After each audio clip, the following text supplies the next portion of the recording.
రబ్బూని సందేశాలు.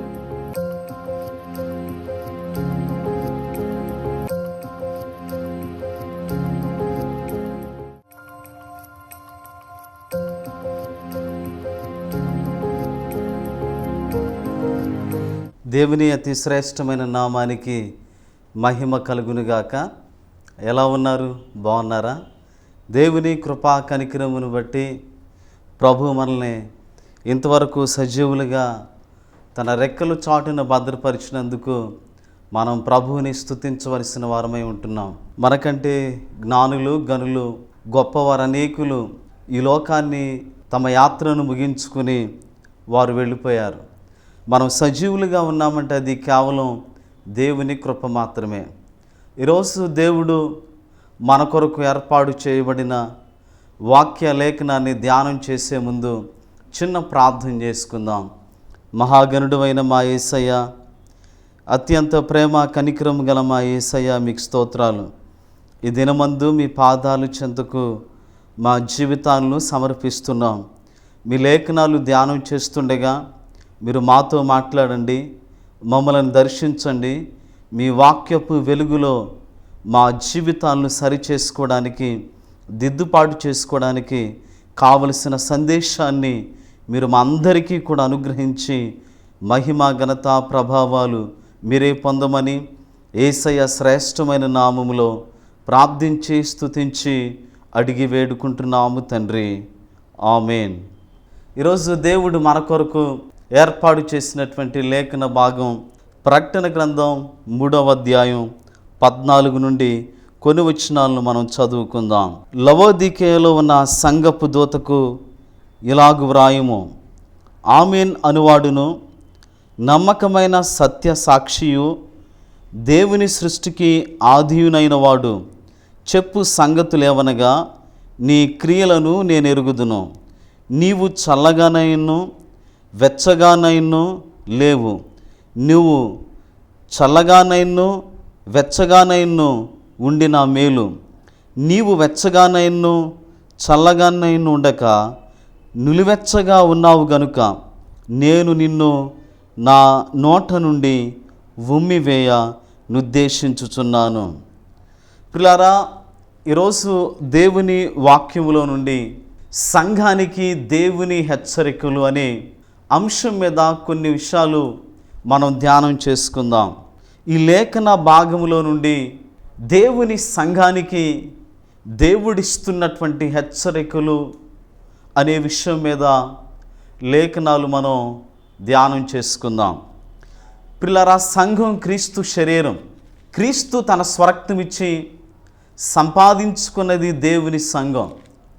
దేవుని సంఘం అంటే ప్రత్యేకింపబడిన వారు, దేవునికి ప్రతిష్ఠించబడిన వారు, దేవుని చేత పిలువబడిన వారు. ఇక్కడ ఈ ప్రకటన గ్రంథాన్ని భక్తుడైన యోహాను రాశాడు. యోహాను రాసినటువంటి ఈ ప్రకటన గ్రంథం చాలా విశేషమైనటువంటి గ్రంథం.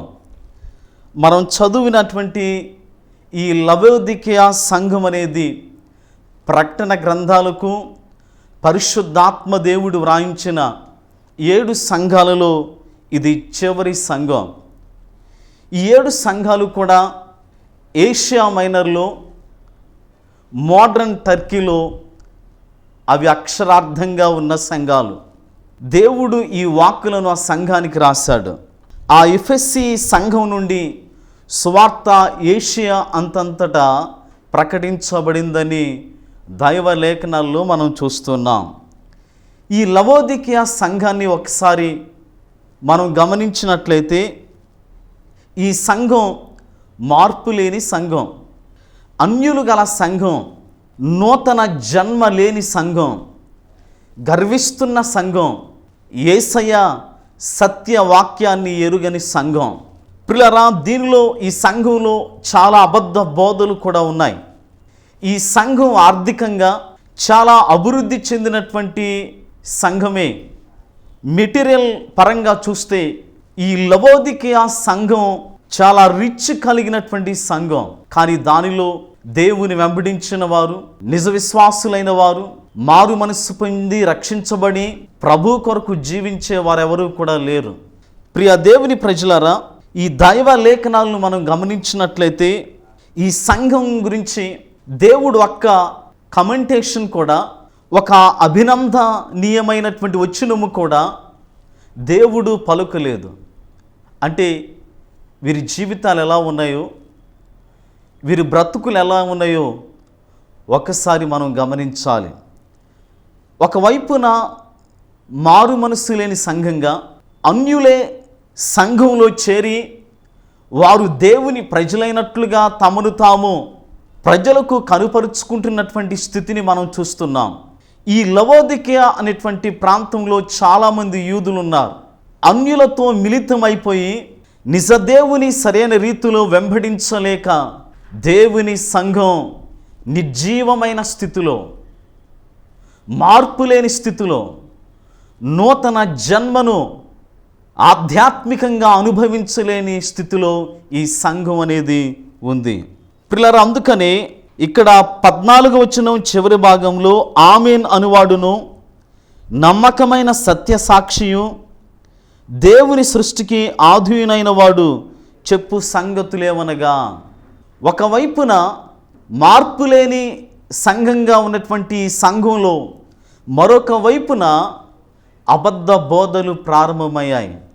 వారు యేసుక్రీస్తును ఒక గొప్ప దేవదూత వలె చూస్తున్నారు, కానీ ఆయన నిజరక్షకుడు అనే విషయాన్ని వారు గమనించలేకపోతున్నారు. అందుకని ఇక్కడ యోహాను ద్వారా దేవుడు రాయించి చెప్తున్న మాట, ఆమేన్ అనువాడును, నమ్మకమైన సత్యసాక్షియు, దేవుని సృష్టికి ఆధీనైన వాడని యేసుక్రీస్తు వారి ఉన్నతమైన స్థితిని గురించి, ఆయన దైవిక సంబంధమైన గుణలక్షణాలన్నిటిని గురించి పరిశుద్ధాత్మ దేవుడు ఈ స్థలమందు వ్రాయించాడు.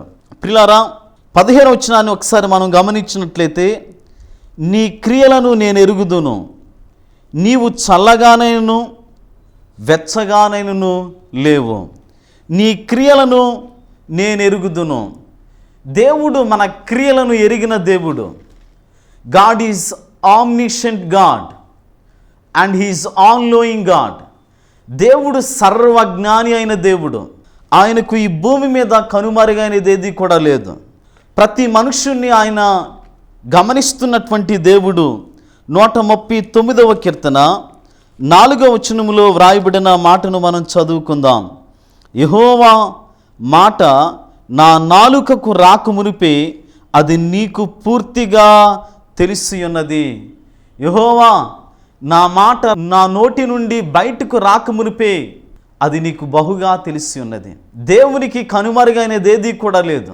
ఆయన సమస్తాన్ని చూస్తున్న దేవుడు. మన క్రియలను, మన భక్తిని, మన విశ్వాసతను, మన నమ్మకత్వాన్ని, మన జీవనాన్ని దేవుడు నిశ్చయముగా పరిశీలిస్తున్నటువంటి దేవుడు. 2వ కొరింథీయులకు రాసిన పత్రిక 5వ అధ్యాయం 10వ వచనాన్ని ఒకసారి మనం గమనించినట్లయితే, ఎందుకనగా తాను జరిగించిన క్రియల చొప్పున అవి మంచివైనను సరే చెడ్డవైనను సరే దేహముతో జరిగించిన వాటి ఫలమును ప్రతి వాడును పొందినట్లు మనమందరమును క్రీస్తు న్యాయపీఠం ఎదుట ప్రత్యక్షము కావలెను.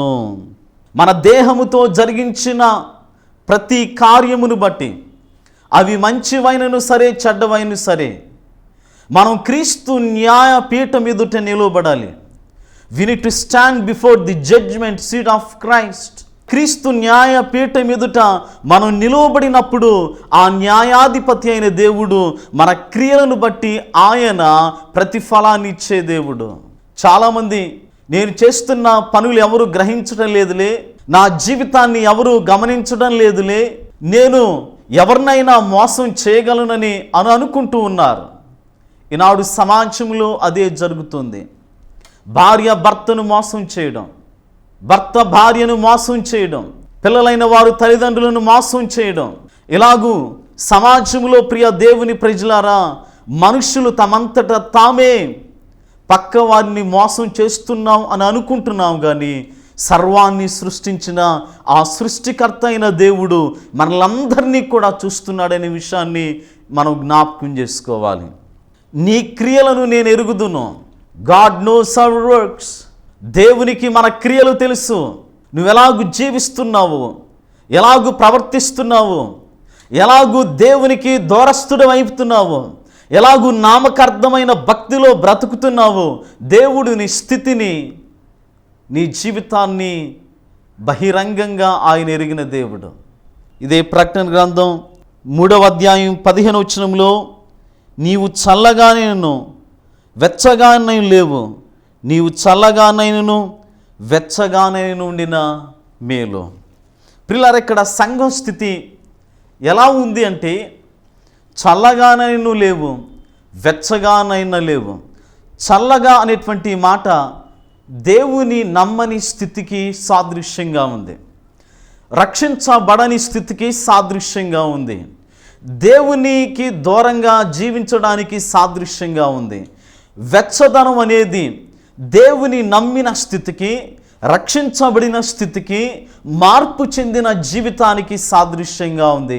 ఇక్కడ నీవు చల్లగానైనా లేవు, వెచ్చగానైనా లేవు. నీవు చల్లగానైనా లేదా వెచ్చగానైనా ఉండిన మేలు, కానీ నీవు నులివెచ్చని స్థితిలో ఉన్నావు.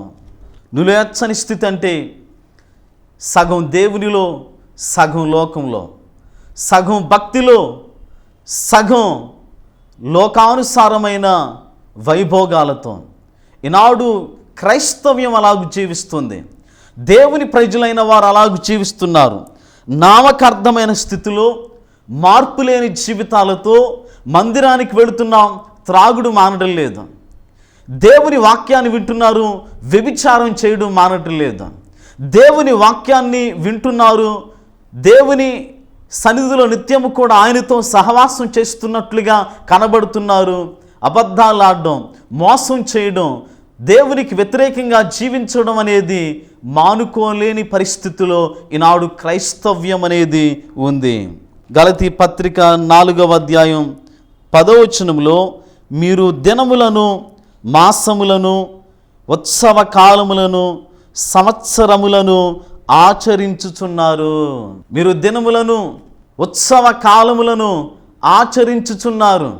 నిజమే, ఈనాడు క్రైస్తవులైన వారు వాస్తులు చూడడం, వాస్తులను బట్టి ఇంటిని నిర్మాణం చేయడం, వస్తువులను ఏర్పాటు చేయడం, అలాగే మరి జ్యోతిష్యం చూయించుకుని వారి రాతలు మార్చబడ్డానికి ఏవేవో చేతులన్నీ కూడా అప్పగించి, ప్రియ దేవుని ప్రజలారా, మేలు జరగాలని, ఉద్యోగం రావాలని, కుటుంబం బాగుపడాలని, ఈ రీతిగా దేవుని ఎరిగిన వారే తమ ఇష్టానుసారంగా వాస్తుల వైపు, జ్యోతిష్కాల వైపు, ముహూర్తాల వైపు తమ జీవితాలను నడిపిస్తున్నాడు. దేవుని వాక్యాన్ని విడిచిపెట్టి విశ్వాసానికి ఆధారమైన దేవుని ప్రామాణికత కలిగినటువంటి దైవ లేఖనాలను విడిచిపెట్టి ఈనాడు నీవు చేస్తున్న లోక సంబంధమైన ఆచారాలన్నీ కూడా దేవునికి వ్యతిరేకమైనవే. అటు సగం లోకంలో, సగం దేవునిలో. మీరు దినములను, కాలములను, సంవత్సరములను ఆచరిస్తూ ఉన్నారు. 1 యోహాను పత్రిక 2వ అధ్యాయం 15వ వచనములో, ఈ లోకమునైనను లోకములో ఉన్న వాటినైనను ప్రేమింపకుడి, ఎవడైనను లోకమును ప్రేమించినెడల తండ్రి ప్రేమ వానిలో ఉండదు. లోకమునైనను లోకములో ఉన్న వాటినైనను ప్రేమించొద్దని దేవుని వాక్యం బోధిస్తున్నప్పుడు, వాక్యాన్ని ప్రామాణికంగా ఆధారంగా చేసుకోవలసిన నీవు, దేవుడు నీ భవిష్యత్తును తన చేతుల్లో ఆయన భద్రపరిచాడని, ఆయన తలంపుల్లో, ఆలోచనలో నీవు ఉన్నావని, దేవుడు నిశ్చయముగా నీ విశ్వాసాన్ని బట్టి నిన్ను ఆశీర్వదిస్తాడని నమ్మవలసిన నీవే లోక సంబంధమైన ఆచారాల వైపు, పద్ధతుల వైపు ప్రయాణం చేస్తున్నావే. ఇది నీకు ఆశీర్వాదమా? ఇది నీకు దీవెనకరమా? రోమిలకు రాసిన పత్రిక 12వ అధ్యాయం 11వ వచనంలో, ఆసక్తి విషయంలో మాంద్యులు కాక ఆత్మయందు తీవ్రత గలవారై ప్రభువుని సేవించుడి. ఆసక్తి విషయంలో మాంద్యులు కాక ఆత్మ విషయంలో తీవ్రత గలవారై ప్రభువుని సేవించండి. నువ్వు ప్రభు ఎడల ఆసక్తి కలిగి ఉంటే దేవుని కొరకు ఆసక్తి కలిగిన స్త్రీగా పురుషుడిగా నీవుంటే ఆత్మలో తీవ్రత కలిగి దేవుని పని చేయడానికి, దేవునితో సహవాసం చేయడానికి, దేవుని వాక్యానుసారంగా జీవించడానికి, దేవుని ఆత్మచేత నిరంతరం నింపబడి ఆయన పనిలో కొనసాగడానికి నిన్ను నువ్వు సిద్ధపరుచుకుంటావు. ఈనాడు ఎందుకు అనేకుల్లో ఆసక్తి లేదు, దేవుని ఎడల ప్రేమ లేదు, దేవుని ఎడల విశ్వాసం అనేది లేదు? కారణం ఆత్మలో తీవ్రత వారికి లేదు. నులివెచ్చని స్థితిలో నీవు జీవిస్తున్నావు. అందుకనే మార్పు లేని వ్యక్తిగా లోకాన్ని ప్రేమిస్తూ, లోకాశలను ప్రేమిస్తూ దేవుని సన్నిధికి వస్తున్నావు, దేవుని సన్నిధిలో వాక్యాన్ని వింటున్నావు, కానీ మార్పు లేని వ్యక్తిగాని నువ్వు బ్రతుకుతూ ఉన్నావు. ప్రకటన గ్రంథం 3వ అధ్యాయం 16వ వచనం చివరి భాగంలో, నులివెచ్చనగా ఉన్నావు గనుక నేను నిన్ను నా నోట నుండి ఉద్దేశించుచున్నాను. నులివెచ్చని స్థితిలో ఉన్నావు కాబట్టి నా నోట నుండి నిన్ను ఉద్దేశించుచున్నాను. సంఘం క్రీస్తు శరీరం తన స్వరక్తమిచ్చి సంపాదించిన దేవుని సంఘంతో దేవుడు మాట్లాడుతున్న విషయం, నీవు నిలువెచ్చనిగా ఉన్నావు కాబట్టి నా నోట నుండి నిన్ను ఉద్దేశించుచున్నాను. ఇక ఇలాగు నువ్వు కొనసాగితే, పశ్చాత్తాపపడక, మారు మనస్సు లేక, జీవితాన్ని మార్చుకోక, నీ క్రియలను దిద్దుబాటు చేసుకోకపోతే నేను శాశ్వతంగా నిన్ను విడిచిపెట్టడానికి సిద్ధంగా ఉన్నానని యేసయ్య సెలవిస్తున్నాడు. ప్రియ సహోదరి సహోదరుడా, దేవుని వాక్యాన్ని వింటున్నా ప్రియ దైవ జనాంగమా, నీవు ఇలాంటి నిలువెచ్చని స్థితిలో ఉంటే, దేవునికి సరైన సమర్పణ జీవితం కలిగి ఉండక నిష్టానుసారంగా లోకంలో బ్రతుకుతూ ఉంటే, దేవుడు ఈరోజు నీతో మాట్లాడుతున్నాడు. I'm going to spit out you. నేను నిన్ను నా నోట నుండి విసర్జించబోతున్నాను. దేవుని వాక్యాన్ని వింటున్నా నీవు, నీ జీవితం ఎలా ఉందో, నీ క్రియలు ఎలా ఉన్నాయో, నీవెలాగూ బ్రతుకుతున్నావో ఒక్కసారి నిన్ను పరిశీలన చేసుకో. దేవుని మాటకు లోబడవలసిన నీవు, దేవుని ప్రేమించవలసిన నీవు, దేవునికి నీ జీవితాన్ని సమర్పించుకోవలసిన నీవు లోకానికి జీవితాన్ని సమర్పించుకుని లోకం వైపు చూస్తూ నీ శేష జీవితాన్ని నిత్య నరకానికి సమర్పించుకుంటావేమో. ఒక్కసారి నిన్ను నువ్వు దిద్దుబాటు చేసుకో.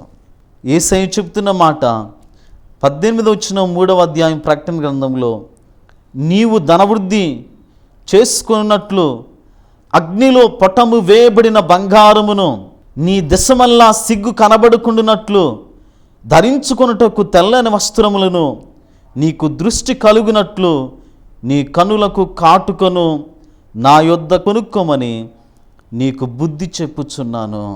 నువ్వు ధనవంతుడు అని అనుకుంటున్నావు. నిజమే, లవోదికీయ సంఘం ధనము కలిగినటువంటి సంఘం. There are lot of rich people in the church. భౌతికంగా ధనవంతులైన సంఘం. కానీ దేవుడు అంటున్నాడు, నీ ధనాన్ని బట్టి, నీ ఆత్మీయ గర్వాన్ని బట్టి నిన్ను నువ్వు హెచ్చించుకుంటున్నావు. ఇదిగో నీకు కావలసిన ధనం ఏంటంటే, నీవు ధనవృద్ధి చేసుకున్నట్లు అగ్నిలో పొటము వేయబడిన బంగారమును.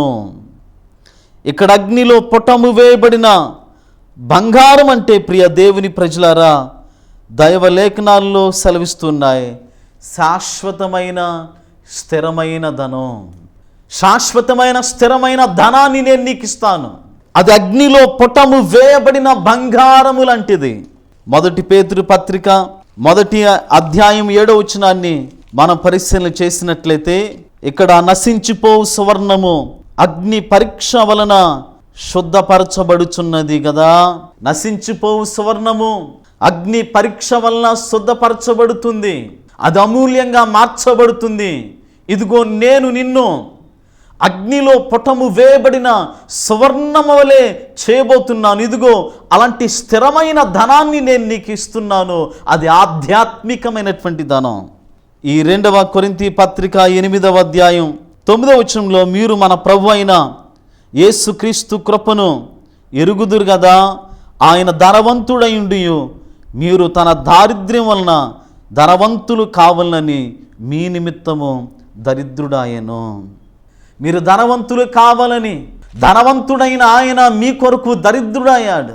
మీకు రక్షణ కావాలని, మిమ్మలను నిత్య జీవంలోనికి నడిపించాలని, దేవునితో సహవాసం చేయవలసిన తాను, దేవుని సింహాసనమందు ఆసీనుడైన తాను, సమీపించరాని తేజస్సునందు మహామహిమ కలిగినటువంటి ఆ దేవాతి దేవుడైన యేసుక్రీస్తు వారి తన్ను తాను తగ్గించుకుని ఆయన దరిద్రుడిగా లోకంలో జన్మించాడు.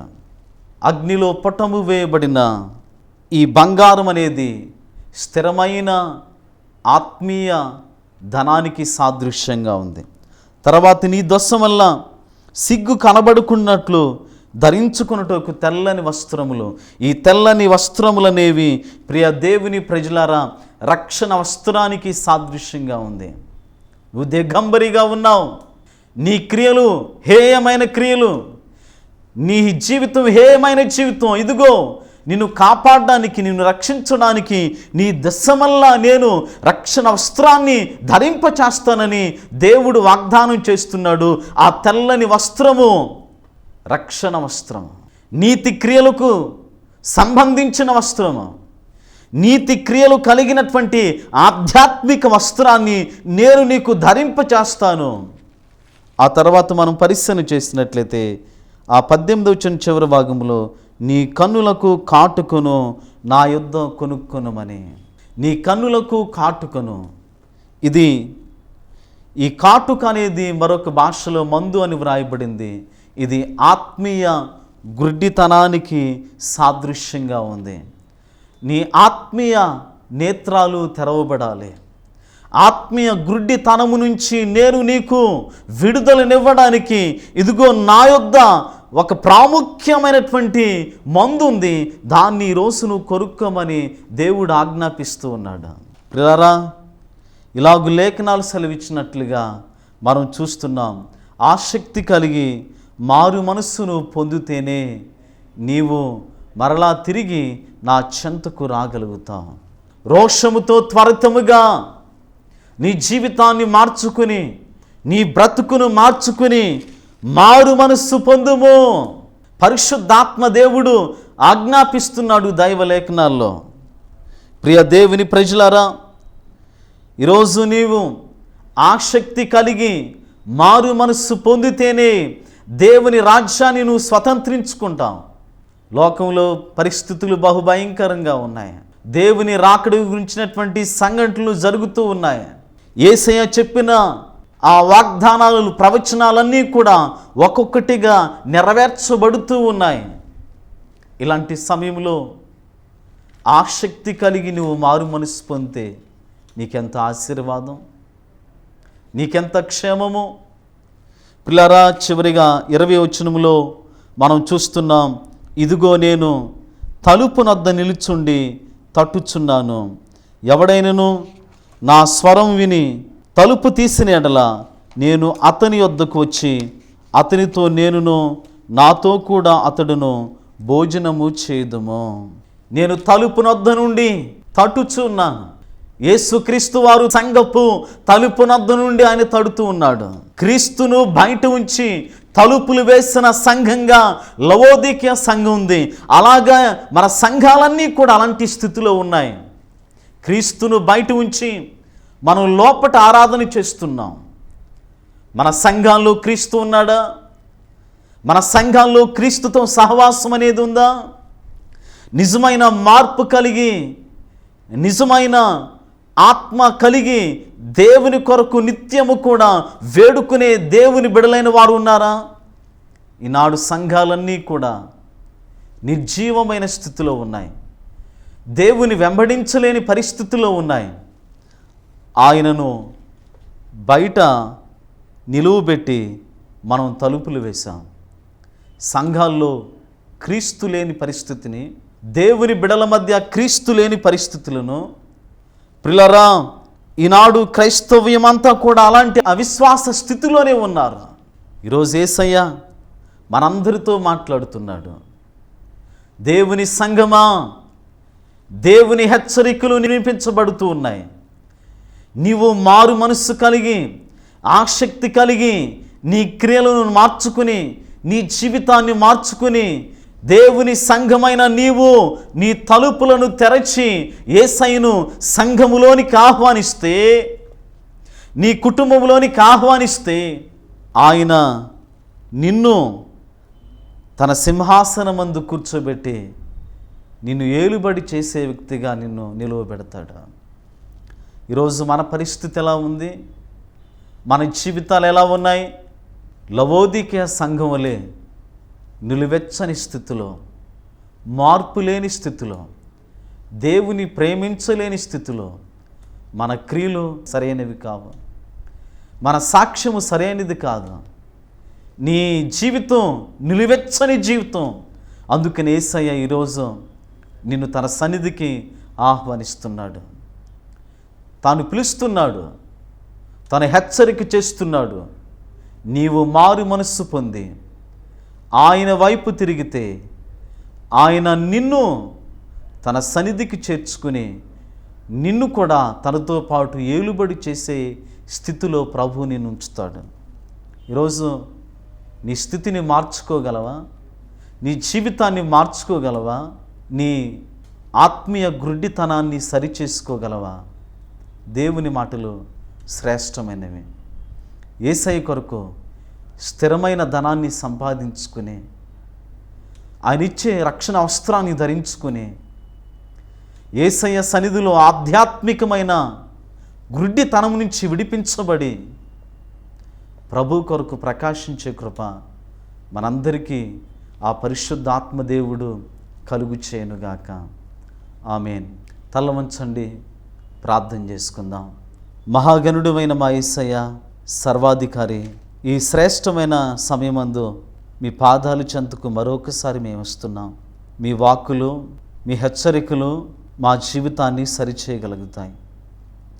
లవోదికయ సంఘం భౌతికంగా ఎంత ఆశీర్వదించబడిందో ఆధ్యాత్మికంగా అంత హీనమైన స్థితిలో దిగజారిపోయింది. ఈనాడు క్రైస్తవ సంఘాలు అలాగే ఉన్నాయని ఈ మాటలు మీరే వ్రాయించి మా అందరికీ కూడా అనుగ్రహించినందుకు వందనాలు, స్తోత్రాలు. మీ బిడ్డలను దర్శించండి, మీ ఆత్మతో నింపండి. ఈ టీవీ కార్యక్రమాన్ని లేదా ఫోన్స్లో యూట్యూబ్ ద్వారా వీక్షిస్తున్నటువంటి మీ బిడ్డలందరినీ కూడా మీరు దీవించమని ప్రార్థిస్తున్నాం. బలహీనలను బలపరచండి. ప్రతి వారి జీవితంలో మీరు అద్భుతాలు చేయండి. ఇక కాలం బహు కొంచెముగా ఉన్నది, వచ్చువాడు ఆలస్యం చేయక త్వరగా వచ్చునని మీరు సెలవిచ్చారు కదా. మీరు రాకడకు ముందే మేమందరము కూడా నిజమైన పశ్చాత్తాపం, మారు మనసు కలిగి ఎత్తబడే కృపను మా అందరికీ మీరు కలుగు చేయమని, వెత్తబడిన ఈ మాటలు మా హృదయాల్లో మీరు ఫలింపు చేయమని, ఈ కార్యక్రమాన్ని బట్టి మీకు స్తోత్రాలు. దీన్ని ప్రోత్సహిస్తున్న దేవుని ప్రజలను, సంఘాన్ని మీరు దీవించండి, ఆశీర్వదించండి. మీ మహిమ కొరకు మమ్మల్ని అందరినీ కూడా ముందుకు నడిపించి మీ రాజ్యానికి వారసులుగా చేయమని యేసు నామములో ప్రార్థిస్తున్నాము తండ్రి. ఆమేన్. దేవుడు మిమ్మలను, మీ కుటుంబాలను దీవించునుగాక. ఆమేన్. మా address pastor Kodamanchili Ravi, Baptist church, Addada, Krishna జిల్లా. Pin code 521390. మా ఫోన్ నెంబర్ 9110516443.